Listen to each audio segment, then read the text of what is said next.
معزز ناظرین، السلام علیکم ورحمۃ اللہ وبرکاتہ۔ میں سید ندیم حیدر اپنے چینل اسلامک نالج کے ساتھ آپ لوگوں کے سامنے حاضر ہوں۔ آج کی ویڈیو کا تعلق جو ہے سورہ مریم کے حوالے سے ہے، جس میں بی بی مریم کے حوالے سے یہ ویڈیو بنا رہا ہوں۔ امید ہے انشاءاللہ آپ کو یہ ویڈیو پسند آئے گی اور انشاءاللہ آپ اس سے مستفید بھی ہوں گے آپ اور دوسروں تک پہنچانے کی کوشش بھی کریں گے۔ بی بی مریم کے حوالے سے تھوڑا سا بیک گراؤنڈ بتانا چاہوں گا، پھر ہم اس کے سورہ کی طرف چلیں گے کہ سورہ آل عمران میں اور سورہ مریم میں اس کا ذکر ہے۔ سورہ آل عمران میں اس کا ذکر اس واسطے ہے کہ سورہ عمران میں عمران کے خاندان کا ذکر ہے۔ بنی اسرائیل کے خاندان میں ایک بزرگ نیک پارسا شخص جس کا نام عمران ابن ماسان تھا، یہ اپنے وقت میں مسجد اقصی کے امام اور خطیب تھے۔ ان کو اللہ تعالیٰ نے ایک لڑکا عطا فرمایا تھا جس کا نام ہارون تھا۔ وہ بھی بڑا نیک اور پارسا تھا، مگر جوانی میں ہی فوت ہو گیا تھا۔ حضرت عمران کی بیوی کا نام حنا بن فاقوزہ تھا، جو اپنے جوان بیٹے کے فوت ہونے پر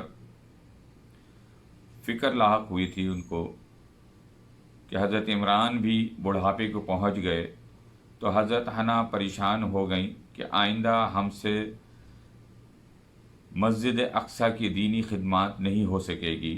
تو انہوں نے منت مانی کہ اے پروردگار، اگر تو مجھے بیٹا عطا کرے گا تو میں وعدہ کرتی ہوں کہ میں اس کو تیرے دین اور مسجد اقصی کی خدمت کے لیے وقف کر دوں گی۔ اللہ تعالیٰ کی قدرت کے لڑکے کے بجائے لڑکی پیدا ہوئی جس کا نام مریم رکھا گیا، جو کہ حضرت عیسیٰ علیہ السلام کی والدہ ماجدہ بنی بعد میں۔ تو یہ تھی اس کے پیچھے جو یہ سورہ بی بی مریم کے حوالے سے، سورہ مریم کے حوالے سے جو ہم بات کر رہے ہیں، اس کے پیچھے جو اسٹوری تھی وہ اس طرح سے تھی۔ اور پھر ان کی پیدائش کے بعد جو ہے زکریا علیہ السلام ان کے کفیل مقرر کیے گئے اور انہوں نے ہی ان کی جو ہے دیکھ بھال کی اور پرورش کی۔ تو آئیے آگے چلتے ہیں سورہ کی طرف، اور اس میں ہم ان کا ذکر جو ہے سورہ میں کیا گیا ہے، اس کے حوالے سے اس کو مزید پڑھتے ہیں انشاءاللہ۔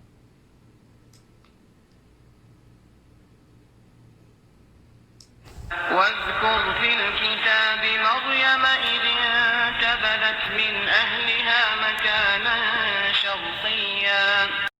اس کتاب میں مریم کا بھی واقعہ بیان کر جب وہ اپنے گھر کے لوگوں سے علیحدہ ہو کر مشرق کی جانب آئیں۔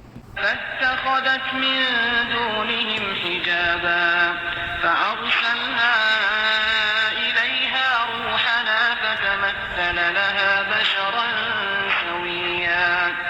اور ان لوگوں کی طرف سے پردہ کر لیا، پھر ہم نے اس کے پاس اپنی روح جبرائیل علیہ السلام کو بھیجا، پس وہ اس کے سامنے پورا آدمی بن کر ظاہر ہوا۔ قالت إني أعوذ بالرحمن منك إن كنت تقيا۔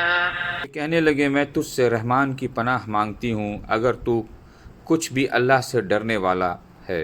قال إنما أنا رسول ربك لأهب لك غلاما زكيا۔ اس نے جواب دیا کہ میں تو اللہ کا بھیجا ہوا قاصد ہوں، تجھے ایک پاکیزہ لڑکا دینے آیا ہوں۔ قالت أنى يكون لي غلام ولم يمسسني بشر ولم أك بغيا۔ کہنے لگے بھلا میرے ہاں بچہ کیسے ہو سکتا ہے، مجھے تو کسی انسان کا ہاتھ تک نہیں لگا اور نہ میں بدکار ہوں۔ قال كذلك قال ربك هو علي هين ولنجعله آية للناس ورحمة منا نے کہا بات تو یہی ہے، لیکن تیرے پروردگار کا ارشاد ہے کہ وہ مجھ پر بہت ہی آسان ہے، ہم تو اسے لوگوں کے لیے ایک نشانی بنا دیں گے اور اپنی خاص رحمت، یہ تو ایک طے شدہ بات ہے۔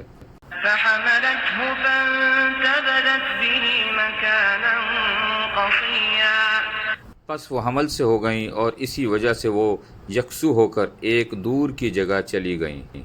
فأجاءها المخاض إلى جذع النخلة قالت يا ليتني مت قبل هذا وكنت نسيا منسيا پھر درد زا اسے ایک کھجور کے تنے کے نیچے لے آیا، بولی کاش میں اس سے پہلے ہی مر گئی ہوتی اور لوگوں کی یاد سے بھی بھولی بسری ہو جاتی۔